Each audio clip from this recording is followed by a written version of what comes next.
Hello ladies and gentleman, this is Atul. അപ്പോൾ ഇന്നത്തെ നമ്മുടെ വിഷയം ഇൻവെസ്റ്റിംഗ്. നമ്മൾ ഇൻവെസ്റ്റിംഗ് എന്ന് പലയിടങ്ങളിലും നമ്മൾ കേൾക്കുന്നുണ്ട്, പക്ഷെ നമുക്ക് ബേസിക്കലി ഇൻവെസ്റ്റ്മെന്റ് എന്താണെന്ന് അറിയില്ല എന്നുള്ള വിഷയത്തിനാണ് നമ്മളിവിടെ അഡ്രസ്സ് ചെയ്യാൻ പോകുന്നത്. അപ്പോൾ വാട്ട് ഈസ് ഇൻവെസ്റ്റിംഗ്? ഇൻവെസ്റ്റിംഗ് എന്ന് നമ്മൾ സിമ്പിളായിട്ട് പറയുകയാണെങ്കിൽ, നമുക്ക് ക്യാപിറ്റൽ ഉണ്ട്, അതുപോലെ തന്നെ റിസോഴ്സ് ഉണ്ട് എങ്കിൽ നമ്മൾ അതൊരു അസറ്റ് ക്ലാസ്സിലേക്ക് നമ്മൾ അലോക്കേറ്റ് ചെയ്യുന്നു.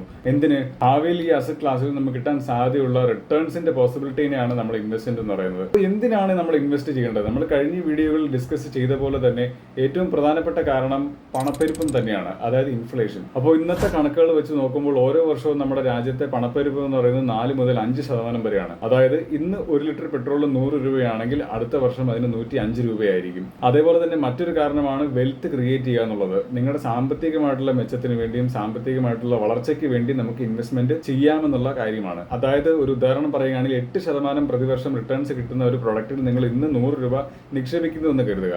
നാളെ, അതായത് ഒരു വർഷം കഴിഞ്ഞതിന് ശേഷം അതിന് 108 രൂപയായിരിക്കും നിങ്ങളുടെ കയ്യിൽ ഉണ്ടാവുക. അങ്ങനെയിരിക്കെ ഇൻഫ്ലേഷൻ 5% ആണെങ്കിൽ നിങ്ങൾ ഇൻഫ്ലേഷനെ മറികടന്നിരിക്കുന്നു എന്നാണ് അർത്ഥം. അതായത് നിങ്ങളുടെ പണത്തിന്റെ മൂല്യം കുറഞ്ഞിട്ടില്ല, അതായത് കൂടിയിട്ടേ ഉള്ളൂ എന്നുള്ള കാര്യമാണ് അവിടെ നമ്മൾ മനസ്സിലാക്കേണ്ടത്. പിന്നെ നമുക്ക് എവിടേക്കാണ് ഇൻവെസ്റ്റ് ചെയ്യാൻ സാധിക്കുക? ഇൻവെസ്റ്റ് ചെയ്യാൻ നമുക്ക് പല അസറ്റ് ക്ലാസുകൾ അവൈലബിൾ ആണ്. ഇതിൽ ആദ്യത്തെ എന്ന് പറയുന്നത് എക്വിറ്റികളാണ്. എക്വിറ്റികൾ 2 കാറ്റഗറി ആയിട്ടാണ് പറയപ്പെടുന്നത്. ഒന്ന്, ഡയറക്റ്റ് ആയി എക്വിറ്റികളിൽ നമുക്ക് ഷെയറുകൾ, ഓരോരോ കമ്പനികളുടെ ഷെയറുകൾ നമുക്ക് പർച്ചേസ് ചെയ്യാം. പക്ഷേ നമ്മൾ ശ്രദ്ധിക്കേണ്ട ഒരു കാര്യം എന്താണെന്ന് വെച്ച് കഴിഞ്ഞാൽ, ഈ കമ്പനികളുടെ വിജയ സാധ്യത, വളർച്ചാ സാധ്യത, ഇതെല്ലാം നമ്മൾ നിരന്തരമായി റിസർച്ച് ചെയ്തുകൊണ്ടിരിക്കേണ്ടി വരും.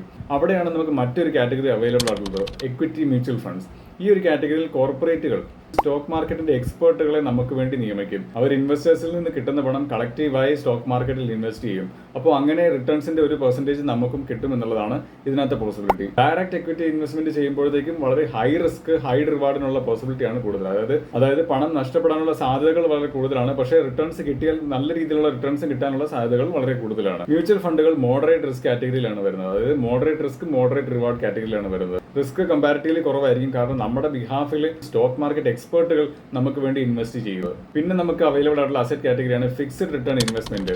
ഇതിൽ ഫിക്സ്ഡ് ഡെപ്പോസിറ്റുകളുണ്ട്, ബോണ്ടുകളുണ്ട്. ബോണ്ടുകൾ തന്നെ ഗവൺമെന്റ് ബോണ്ടുകൾ, പ്രൈവറ്റ് ബോണ്ടുകൾ എന്ന് പലതായിട്ട് നമുക്ക് അവൈലബിൾ ആണ്. പക്ഷേ ഇവിടെ ഉള്ള ഒരു പോസിബിലിറ്റി എന്ന് പറയുന്നത് നമുക്ക് ഫിക്സ്ഡ് ആയിട്ടുള്ള ഇൻവെസ്റ്റ്മെന്റ് കിട്ടിയിരിക്കും എന്നുള്ള ഗ്യാരണ്ടിയാണ്. അതായത് 8% കിട്ടുമെന്ന് പറയുകയാണെങ്കിൽ നമുക്ക് 8% ഉറപ്പായിട്ടും കിട്ടിയിരിക്കും എന്നുള്ള ഒരു കാര്യമാണ്. ഈ ഒരു കാറ്റഗറി വളരെ ലോ റിസ്ക് ലോ റിവാർഡ് കാറ്റഗറിയിൽ പെടുന്ന ഒരു ഇൻവെസ്റ്റ്മെന്റ് ആണ്. പിന്നെ നമുക്ക് അവൈലബിൾ ആയിട്ടുള്ള ഓപ്ഷൻ ആണ് റിയൽ എസ്റ്റേറ്റ്. റിയൽ എസ്റ്റേറ്റിൽ നമ്മുടെ പ്രോപ്പർട്ടിയിൽ ഉണ്ടാകുന്ന മൂല്യവർദ്ധനമാണ് ഏറ്റവും പ്രധാനമായിട്ടുള്ള ഒരു റിട്ടേൺ മാർഗം എന്ന് പറയുന്നത്.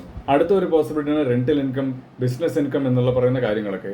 പിന്നെ നമുക്ക് പോസിബിൾ ആയിട്ടുള്ള ഒരു അസറ്റ് കാറ്റഗറി എന്ന് പറയുന്നത് ഗോൾഡ് ആണ്. ഗോൾഡ് വളരെ സ്കേഴ്സ് ആയിട്ടുള്ള റിസോഴ്സ് ആയതുകൊണ്ട് തന്നെ ഇത് വളരെ സെക്യൂർ ആയിട്ടുള്ള ഒരു ഇൻവെസ്റ്റ്മെന്റ് പോസിബിലിറ്റി ആണ്. അതായത് മാർക്കറ്റ് ക്രാഷ് ആയാലും പണത്തിൽ എന്തെങ്കിലും ബുദ്ധിമുട്ടുണ്ടായാലും ഗോൾഡ് എപ്പോഴും അതിന്റെ മൂല്യം നിലനിർത്തും. അപ്പോൾ ഗോൾഡ് വളരെ സേഫ് ആയിട്ടുള്ള ഒരു ഇൻവെസ്റ്റ്മെന്റ് മാർഗം കൂടിയാണ്. അപ്പോൾ ഇതൊക്കെയായിരുന്നു ഈ വീഡിയോയിൽ നമ്മുടെ ഇൻഫർമേഷൻ. ഈ വീഡിയോ നിങ്ങൾക്ക് ഇഷ്ടപ്പെട്ടെങ്കിൽ ലൈക്ക് ചെയ്യുക. ഇതുപോലത്തെ വീഡിയോസ് ഇനിയും വേണമെങ്കിൽ സബ്സ്ക്രൈബ് ചെയ്യുക.